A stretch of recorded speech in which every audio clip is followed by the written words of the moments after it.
Do some Greek dancing, I think. Okay. Let me see some Greek archers in there somewhere, and a lot of things going on. Okay, a war dance. We did some work recently, a program that we use called Maths Moves, that we've worked to develop, and it talks about, for example, children learning about right angles.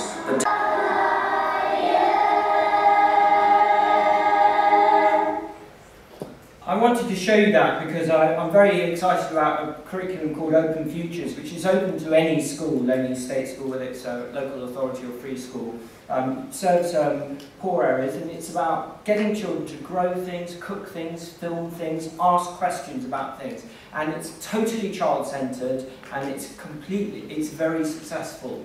I want to talk about my own case study. I'm a part-time English and media teacher. I'm also doing a PhD in education and creative writing. I, at the moment, have the privilege of taking an A-level media studies class, and I'm also teaching English literature. And I have to say, I'm just incredibly impressed, having taught media studies for the last few years, how good it is at encouraging all the sorts of skills we want from a 21st century citizen. It's collaborative, it's child-centred. The kids love it and they are passionate about it. And all the 7 intelligences that Gardner talks about in his book are stimulated: interpersonal, intrapersonal skills. It's visible learning, it's independent learning, it has initiative. You feel confident when these students leave school that they'll have a set of skills that will take them forward and be dynamic and use initiative. Unfortunately, I'm also teaching English literature. I'm having to drill things. I've got them tomorrow. You know, I've got a set of PowerPoints and I'm drilling them to that exam because I want some decent results. But I know, because of the way it's set up and the exam system we have, I have to take them through, and it's very teacher-centred, and it's not as effective in the long run. I teach at Goldsmiths undergraduates, English undergraduates also at the moment, and they are not set up for independent learning, and that's because of the problems with the English A-level. Validity and reliability are 2 key words we need to learn and talk about with exams. Validity is whether the exam is actually valid. And reliable, are they reliably marked? This is a key question I've come up against time and time again. I think Anthony's written about this too. Often unreliably marked. Anyone watch The Wire here? Put your hands up if you watched The Wire. Quite a few people. Series 4, blinding, isn't it? We have Presbo, the police officer who goes to teach in an inner city area, and he describes how what's going on in that area with schools is duking the stats, which is basically teaching to the test and not actually playing the game of the exam and not teaching these young people the crucial life skills they need when they leave school. They're not learning to be independent, they're not learning to problem solve, they're not learning initiative. Plato's parable of the cave. I mean, this is classic. Recently, the SATs, I think the best education policy in the last few years was getting rid of the Key Stage 3 SATs. It's liberated me as a teacher with my Year 9 classes, can do what I want. But many teachers, as you know, staring at the shadows, have continued teaching to the test, continued with what Mick Waters, the former head of QCA, says is really not inspiring teaching. Okay. How it is a matrix when you enter the teacher world. It is like being part of a kind of computerized system. You're graded 1, 2, 3, 4 with your lessons. All your exam marks are checked. We need to escape this matrix. We need to step outside it. How do we do that? Well, I would recommend what I call aesthetic education. I think we need to bring the beauty back into classrooms. We need to teach students to appreciate the beautiful things in life. And in fact, one of the best policy units, I think, in government at the moment is nudge, where you do little things. So, for example, right now, if you wanted to, you could just shut your eyes and just think, and I'm thinking, of the last beautiful thing you saw, okay? And I'm thinking of the smile of my son. And I am having a feeling there that I need to take into my lessons. I need to actually have that generous-hearted, non-judgmental feeling that helps people learn. So I'm advocating an aesthetic education, not the narrow one that's offered by the EBacc, which I feel is very regimented and has it's funneling students into lessons, and I've talked about English, but there's math, science and modern foreign languages, and a certain kind of hierarchy. They believe there's a kind of hierarchy of knowledge there that they have to follow, and I don't think we should be doing this. Kenneth Baker has spoken really eloquently, I think, about vocational education. We need to get our children doing practical, hands-on things, okay? We must step outside, and I worry that the EBacc actually is going to narrow the curriculum, stop creativity happening. And if you look at the statistics, you know, art and design courses are being chopped, art courses are being chopped from school, drama is going, music is going. All the crucial, vital things our students need in their lives are going. So I'm really strongly against a kind of narrowing of this policy. Thank you. Hand you over now to Nick Gibb.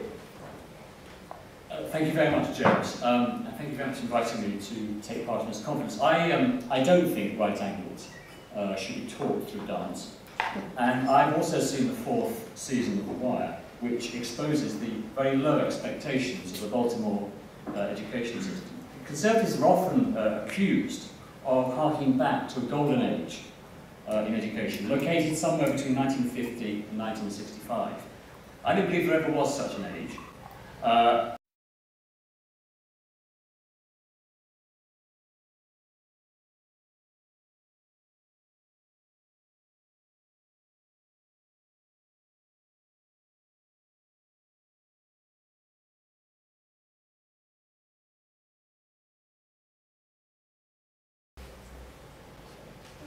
Francis, do you want to go? Okay, firstly, a non-judgmental thing. I worry, I was quite nervous giving this speech, and I may have kind of spoken inappropriately there. I meant that obviously students have to make judgments about things, that's absolutely vital. I worry, I just go to a conference like this, listen to Michael Gover, listen to Nick, and I just feel absolutely demoralised as a teacher that we're just being told we're rubbish, and I just feel, you know, can you just suspend some judgment and actually be nice about us for once, you know? I've been teaching 20 years in the state sector, and it's just quite upsetting.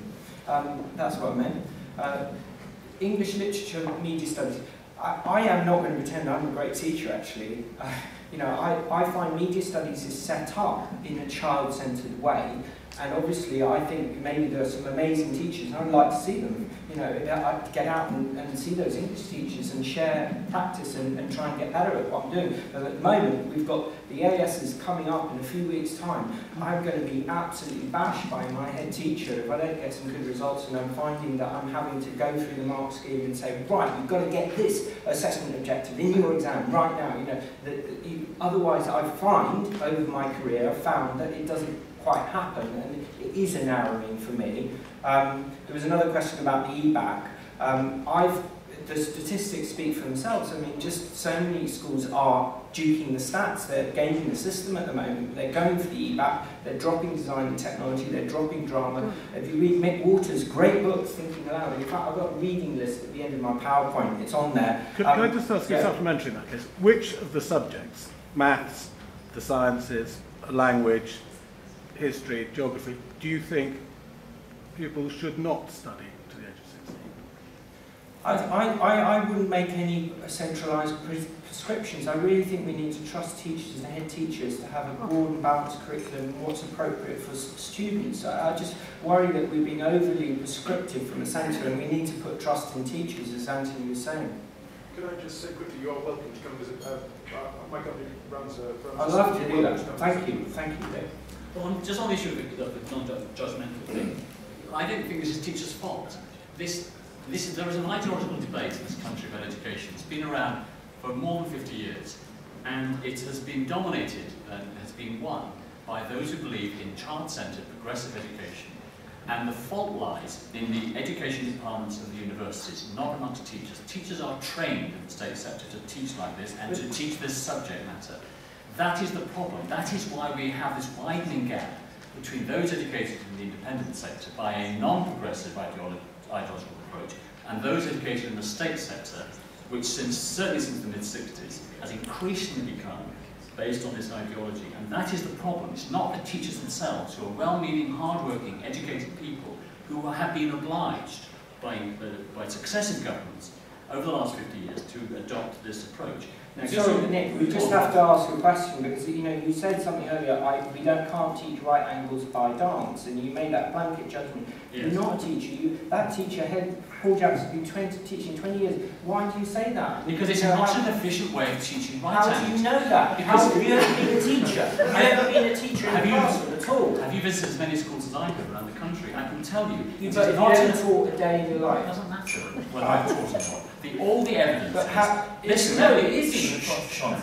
All the evidence is that if you want to teach dance, teach all the complicated steps of dance. Use the dance lessons to teach dance. Right angles through dance. Then what's the problem? This cross-curricular approach to education. All the evidence is that it's a very inefficient way of teaching. If you want to teach maths, teach maths. Don't teach maths through counting the number of seeds you're planting in the garden when you're teaching biology, because it is not the most efficient way of teaching. Well, don't know anything about it. The thing is to keep these debates polite and cerebral, and I think what we need to have in this country is a proper, evidence-based debate about what has gone wrong with state education. If I can just go back to your accusation that the EBC is narrowing education, which again it is not. There's no evidence that it narrows education. What it does, it keeps doors open, opportunities open, for a longer period of time. Around the world, people are specialising later in life, not earlier in life. The idea that you take a vocational